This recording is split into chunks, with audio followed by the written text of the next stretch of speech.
We've had another huge ransomware hack. In September it was Optus, data of nearly 10 million Australians stolen, some then leaked. This time it's Medibank, Australia's largest health insurer, and again nearly 10 million Australians.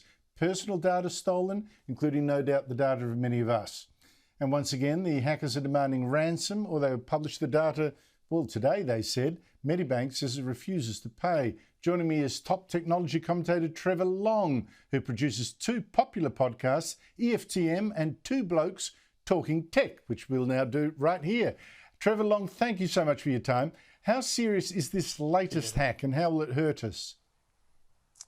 This is big because it's such a large number of people, 9.7 million Australians. And for 500,000 of them, it's a bit more personal because it includes health data. So where you've been, physicians you've seen, diagnosis you've had, potentially treatments you've had. And that would hit to the core of some people. So we're up for a large amount of identity fraud. We're up for a large amount of scams and SMS scams and email scams.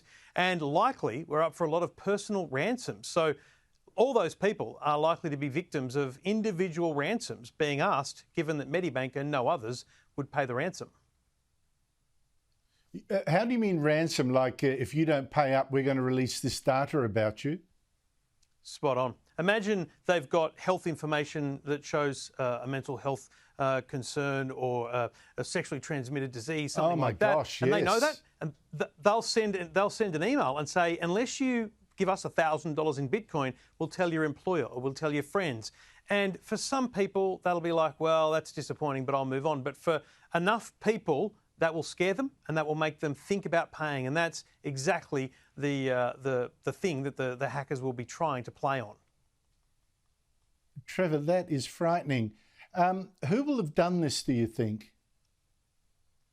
We're pretty confident right now. There's Russian actors involved here.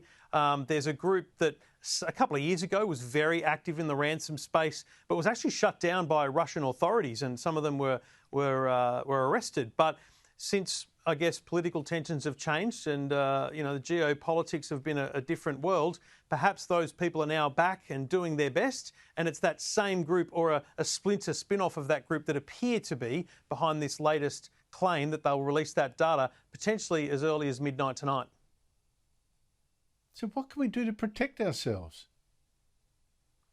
Look, Andrew, the horse has bolted. The data's gone. We have to assume it's left Medibank and it's in the hands of criminals. What we now need to do is be hyper-vigilant about phone calls, SMSs, emails, and the kind of messages that might purport to be real. They might know your name, they might know your address, but they actually are scams. They aren't the real business. Whether they say they're from the tax department or from Medibank, we need to be super vigilant about emails we receive. And certainly, if you receive an email that threatens to release your information, as much as it's painful to think about, you have to ignore it because paying them will simply result in them asking you for more money. And what we need to do is support each other and devalue the data. So if we don't see value in the data by, reporting on the medical concerns of other people or, are looking upon people in a bad way because they've had a certain medical condition, the data's devalued. And hopefully that's what we can do as a country.